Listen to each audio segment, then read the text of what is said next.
చాణక్యుడు ఎందుకు నిశ్శబ్దాన్ని శక్తి అన్నాడు? ఎక్కువగా మాట్లాడే వాళ్ళు గెలుస్తారని అనుకుంటున్నావా? అయితే నువ్వు పెద్ద తప్పుల్లో ఉన్నావు. ఎందుకంటే చాణక్యుడు చెప్పిన ప్రకారం జీవితంలో అత్యంత ప్రమాదకరమైన ఆయుధం కత్తి కాదు, అలాగని బలం కాదు, నిశ్శబ్దం. కానీ ఎందుకు ఒక మనిషి మాట్లాడకుండా ఉంటే ఎలా శక్తివంతుడవుతాడు? ఈరోజు చాణక్యుడు చెప్పిన ఆ రహస్యాన్ని తెలుసుకుందాం. వీడియోలోకి వెళ్ళబోయే ముందు మన ఛానల్ని ఇంతవరకు సబ్స్క్రైబ్ చేయకుంటే వెంటనే సబ్స్క్రైబ్ చేసి అలాగే నన్ను మరింత సపోర్ట్ చేస్తారని ఆశిస్తూ, ఇక ఆలస్యం చేయకుండా స్నేహితులారా, మనకు కోపం వచ్చినప్పుడు వెంటనే మాట్లాడేస్తాం. ఎవరో మనల్ని అవమానిస్తే వెంటనే సమాధానం చెప్పాలని అనిపిస్తుంది. ఎవరో మన గురించి తప్పుగా మాట్లాడితే వెంటనే వారితో వాదనకు దిగుతాం. కానీ చాణక్యుడు ఒక గొప్ప విషయం గమనించాడు. మాటలు మన బలాన్ని బయట పెడతాయి, నిశ్శబ్దం మన బలాన్ని దాచిపెడుతుంది. ఒక్కసారి ఆలోచించు, నువ్వు కోపంలో ఉన్నప్పుడు మాట్లాడితే ఏమవుతుంది? ఆ సమయంలో నువ్వు చెప్పిన మాటలు నీ శత్రువులకు ఆయుధాలుగా మారతాయి. కానీ నిశ్శబ్దంగా ఉంటే వాళ్ళు నీ తరువాతి అడుగు ఏంటో అర్థం చేసుకోలేరు. అందుకే చాణక్యుడు నిశ్శబ్దాన్ని శక్తి అన్నాడు.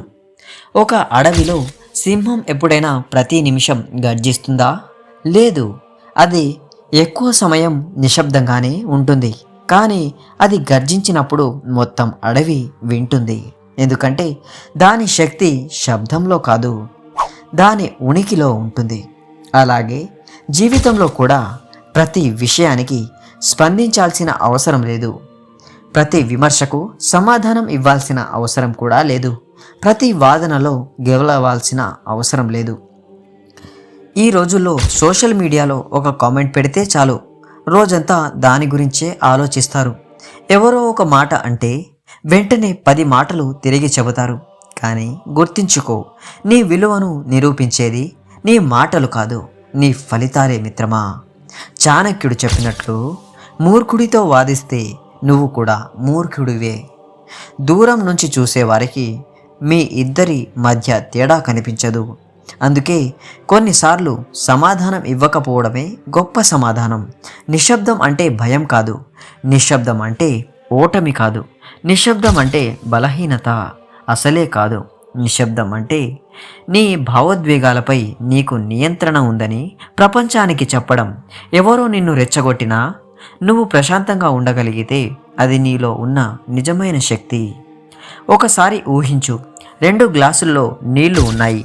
ఒక గ్లాసును నిరంతరం కదిలిస్తే నీళ్లు మురికిగా కనిపిస్తాయి. అదే గ్లాసును కొద్దిసేపు ప్రశాంతంగా ఉంచితే మురికి కిందకు వెళ్ళి నీళ్లు స్పష్టంగా కనిపిస్తాయి. మన మనసు కూడా అలాగే. ఎక్కువగా మాట్లాడడం, ఎక్కువగా స్పందించడం, ఎక్కువగా ఆలోచించడం మనసు మురికిగా చేస్తాయి. కొన్ని క్షణాలు నిశ్శబ్దంగా ఉంటే సరైన నిర్ణయాలు కనిపించడం ప్రారంభమవుతుంది. చాణక్యుడు ఎందుకు నిశ్శబ్దాన్ని శక్తి అన్నాడో ఇప్పుడు అర్థమైందా?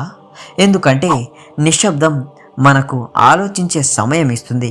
నిశ్శబ్దం మన భావోద్వేగాలను నియంత్రిస్తుంది.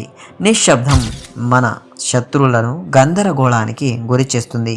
సైలెన్స్ మన లక్ష్యంపై దృష్టి పెట్టేలా చేస్తుంది. మరియు ముఖ్యంగా నిశ్శబ్దం మనలో నిజమైన బలాన్ని బయటకు తీసుకువస్తుంది. ఈ వీడియో నచ్చితే దయచేసి మన ఛానల్ని సబ్స్క్రైబ్ చేస్తూ అలాగే సైలెన్స్ అని కామెంట్ చేయండి. మీరు ఎప్పుడైనా నిశ్శబ్దంగా ఉన్నారా, లేదా ప్రతి మాటకు జవాబు ఇస్తారా? గుర్తుంచుకో మిత్రమా, ప్రతి ప్రశ్నకు సమాధానం అవసరం లేదు, ప్రతి విమర్శకు స్పందన అవసరం లేదు, ప్రతి యుద్ధంలో పాల్గొనాల్సిన అవసరం కూడా లేదు. కొన్నిసార్లు నిశ్శబ్దంగా ముందుకు నడవడం 100 మాటల కంటే శక్తివంతమైన సమాధానం. అందుకే చాణక్యుడు చెప్పాడు, నిశ్శబ్దాన్ని అర్థం చేసుకునేవాడు జీవితాన్ని అర్థం చేసుకున్నట్టే. మీకు కోపం వచ్చినప్పుడు వెంటనే స్పందిస్తారా, లేక నిశ్శబ్దంగా ఉంటారా? కామెంట్లో చెప్పండి మిత్రమా. మర్చిపోకుండా అలాగే సబ్స్క్రైబ్ చేసుకోండి. Stay tune for next video. ధన్యవాదాలు.